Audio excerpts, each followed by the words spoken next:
Ses habitants furent témoins d'un phénomène extrêmement rare. Du ciel tombait une pluie rouge sang. Stupéfaits, ils regardaient ce qui se passait dehors. Était-ce du jus de pastèque? Personne n'osait franchir le seuil. Quand une femme tendit la main, elle découvrit que ses gouttes brûlaient la peau. La scientifique Annie finit par comprendre, après analyse, que cette pluie était provoquée par une prolifération anormale d'algues dans le lac voisin. Elle prit alors la tête d'une équipe et se rendit au bord de l'eau, pour y pulvériser des produits chimiques sur l'étendue rougeâtre.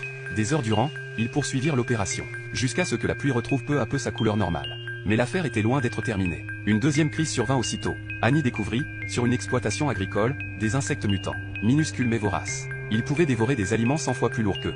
Des œufs recouvraient déjà une partie des cultures. Et, à ce rythme, la petite ville risquait la pénurie. Faute de mieux, ils incendièrent les champs de blé, au prix de la moitié de leur récolte. Cette solution désespérée n'avait rien d'idéal. Après réflexion, James décida d'épandre des pesticides depuis son avion.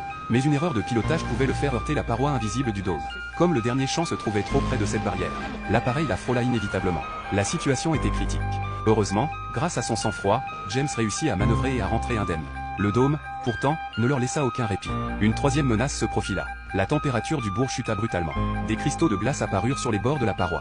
Quand John posa la main dessus, une lumière bleue se mit à briller tout autour.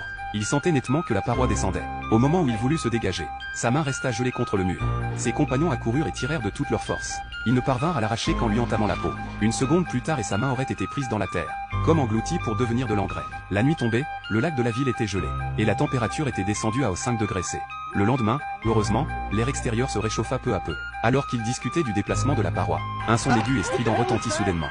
Leur plus grand danger allait commencer.